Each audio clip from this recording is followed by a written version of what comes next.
Depuis le début du conflit Russie-Ukraine, les marchés n'évoluent qu'en fonction des avancées de négociations entre les deux pays, ce qui nous donne du coup sur les marchés du grand n'importe quoi. On a connu plus de 7% de hausse sur la journée, que ce soit sur le CAC ou le DAX cette semaine, des prix du pétrole qui se sont envolés, puis ensuite se sont à nouveau effondrés de 15%, au-delà que nous espérons tous des avancées positives très rapidement. D'ailleurs, je sais absolument pas où est-ce qu'on en sera au moment où toi tu visionnes la vidéo, c'est-à-dire le dimanche très probablement. Et avant de rentrer dans le vif du sujet, je rappelle que nous sommes ici pour ouvrir une parenthèse dans ce contexte grave et anxiogène, pour ne parler que des marchés en ajoutant une pointe de légèreté. Et d'ailleurs, je sais pas ce que je fous avec cette... Pourquoi j'ai la caméra là? Ah, mais ça y est?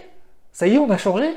Oh, ah bah grâce à vous, hein, vous êtes 35 000, bientôt 100 000. Changement de caméra, bim, on place le niveau. Ah bah je t'ai dit, hein, tu lâches rien, je lâche rien. Bon, c'est aussi pour vous remercier pour tous les likes que vous lâchez, tous vos messages, vos commentaires en dessous des vidéos. Merci caméra d'avoir passé tant de mois, tant d'années ensemble. Voilà, nous avons partagé des très bons moments, des heures, des semaines, des mois de vidéos. D'ailleurs, tu fonctionnes encore hein, et je te souhaite bon vent avec ton nouveau propriétaire. Allez hop, ça...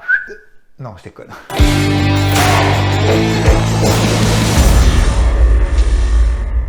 Ah oui, et du coup, stagiaire, t'es viré en fait. Ah bah oui, hein, oui, bah t'as eu ton moment de gloire, qu'est-ce que tu veux que je te dise? Maintenant, on va passer à autre chose sérieuse un peu là. Oui, tu reviendras, le moment venu. Pas de problème. Commençons par le pétrole, parce que bon, au-delà des marchés qui finalement tiennent plutôt bien, ce qui nous inquiète un petit peu plus, hein, concrètement, un peu tous les jours, c'est le pétrole, le prix à la pompe. Ah bah on le sent passer direct. Hein. Plus de 20% la semaine dernière sur les cours du pétrole. On a reperdu la moitié, ce qui, l'un dans l'autre, est finalement une moins mauvaise nouvelle. En même temps, cette tendance haussière qu'on connaît sur les cours du pétrole, ça date pas d'hier, parce que déjà depuis le début de l'année, on était en mode to the moon, au-dessus de cette moyenne mobile à 20 jours qui est ici en bleu, qui matérialise cette tendance haussière. Tant qu'on ne repasse pas en dessous, absolument aucun signe de faiblesse. Toute cette accélération haussière a également été alimentée par la mise en embargo du pétrole russe de la part de Joe Biden, demandant par ailleurs à l'Arabie Saoudite et aux Émirats Arabes Unis d'augmenter leur production de pétrole.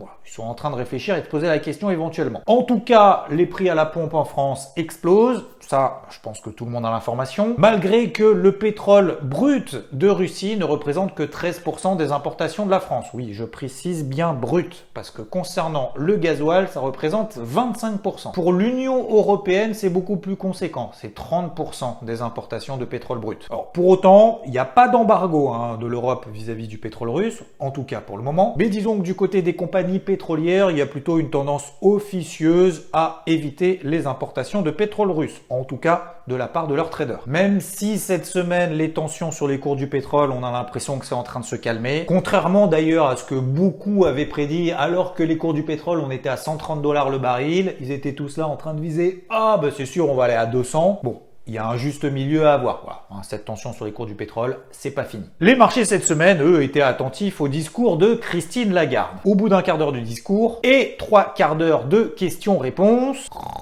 Oh oui, pardon, quoi? Qu'est-ce qui s'est...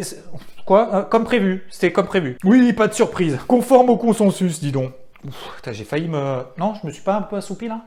Si, un peu. Comme convenu, elle arrête son programme de rachat d'actifs. Alors, ça concerne le PEPP, hein, le plan du rachat d'urgence pandémique, qui était lié au Covid. Bah oui, elle arrête parce que le Covid s'est barré. Enfin, on sait ou pas? Non, on sait pas. Merde. Bon, du coup, on a lâché combien là puisqu'on arrête le PEPP, on a lâché combien? C'est quoi l'enveloppe? Ah, 1850 milliards d'euros quand même. Ah bah oui, on va s'arrêter là. Oui, non mais c'est parce que du coup, la planche à billets là, elle chauffe un peu là. L'inflation est bien là. Ce qui justifie effectivement qu'on se calme un petit peu sur la planche à billets. Hein. Inflation en zone euro, 5,8%, quasiment à 10% d'inflation en Belgique. Et là, on est en mesure de se dire... Ah, ça veut dire qu'il va plus y avoir de perfusion, ça y est. Oui, bonjour monsieur, alors ça va être l'heure de changer un petit peu les injections là. Non, on va arrêter celle-là, mais on va mettre d'autres à la place. On se calme. Alors, vous lui enlevez son PEPP là, voilà, ça dégage. Mettez-lui à la place du... Comment ça s'appelle ce truc? Asset Purchase Programme.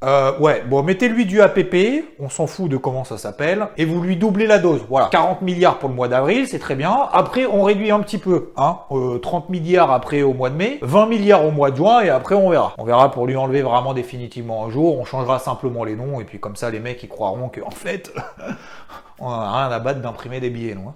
Et concernant la remontée des taux directeurs, on verra bien en fin d'année, éventuellement. Et d'après les prévisions de la Banque Centrale Européenne, c'est magnifique, c'est génial, on aura une grosse inflation en 2022, mais en 2023... l'opération du Saint-Esprit. Ah bah ça va retomber direct à l'objectif de 2%, comme ça, tac. Je sais pas pourquoi, tous les prix vont baisser, ça va être génial. Et au-delà de ça, bien évidemment, elle adaptera sa politique monétaire en fonction des événements actuels. Jusque-là, rien de bien surprenant. Bien entendu, le contexte actuel va avoir des répercussions, notamment économiques. On l'a vu au niveau de l'énergie et également de l'inflation, notamment du prix des matières premières. Les marchés financiers accusent le coup, ce qui d'ailleurs est beaucoup plus important en termes d'accusage de coût sur l'Europe que sur les États-Unis. Accusage. Et ce qui serait pas mal, comme le dit le FMI, ce serait que les banques centrales et les gouvernements se sortent un peu les doigts pour aider tout le monde dans cette situation, pour aider les ménages à amortir le choc. Ça serait bien. Moi je dis, vous faites. L'Ukraine a fait déjà une demande auprès du FMI pour leur venir en aide, plus de 1,4 milliard d'euros. Et tous les autres pays proches qui sont très dépendants à l'Ukraine ont également commencé à faire les demandes et le FMI est en train d'étudier chacun des dossiers. Les prévisions de croissance mondiale avaient déjà été révisées à la baisse au mois de janvier. Et en matière d'investissement, ce qui est important, c'est de ne pas céder à la panique. Au-delà du fait que je le répète systématiquement, je cite d'ailleurs de rester constructif. C'est ce qu'a dit notamment BCA Research. Malgré, effectivement, comme il le dit, lui, il estime à peu près une chance sur 10 qu'il y ait quand même derrière un risque nucléaire. Donc, oui, il y a toujours un risque existentiel. Quelques fonds pourraient être en difficulté, plus particulièrement, et ça semble relativement évident, ceux qui sont exposés en roubles, notamment H2O Multibonds, qui y est exposé quand même à 50% de ses encours. Sur les marchés européens, les actions russes ne représentent finalement qu'une infime partie, c'est 0,27% seulement, de tous les encours des fonds à long terme, ce qui représente grosso modo 32 milliards d'euros. La Russie, quant à elle, pèse à 2,2%, notamment sur l'indice MSCI, qui a d'ailleurs déjà commencé à exclure certaines des actions qui y sont cotées. Exactement la même décision pour le Stoxx, et très probablement tous les autres vont suivre, que ce soit Bloomberg, JP Morgan, S&P 500 et j'en passe. À retenir en tout cas, tout ce qui concerne l'exposition et tout ce qui peut être lié à la Russie devient de moins en moins liquide, donc de plus en plus difficile à sortir, ce qui risque aussi de provoquer des suspensions de cotation. Donc à vérifier, si on a des ETF en portefeuille, de bien vérifier qu'est-ce qu'il y a dedans. Et visiblement, c'est pas le cas de tout le monde de ne pas céder à la panique. La semaine dernière, on a eu des flux sortants en Europe. 15 milliards d'euros sortis des actions européennes. Ça peut être la cause et la conséquence de ce qui s'est passé sur le CAC. En tout cas, depuis le début de l'année, moins 25%. La même chose sur le DAX, entre le point haut et le point bas de l'année. Qui, par ailleurs, mercredi, c'était le 9 mars, ils ont collé tous les deux un plus 7%. Excusez du peu quand même. Ça faisait longtemps qu'on n'avait pas eu ce type de journée. Et comme on le voit ici sur le graphique, le nombre d'actions qui restent au-dessus de leur moyenne mobile à 200 jours, c'est un point de repère qui matérialise des tendances de fond. Il y en a plus des masses, on est à peu près autour de 10% dans le CAC. En même temps, on avait quand même l'information que c'était pas non plus la joie. Mais d'ailleurs, est-ce que ce serait pas le moment de faire les courses? Est-ce qu'on n'est pas en bas? Est-ce qu'il y a quelqu'un qui peut me le dire avant? C'est où en bas? Parce que le dire après, en fait, c'est chiant en fait. Au-delà que ce soit facile, c'est surtout chiant, non?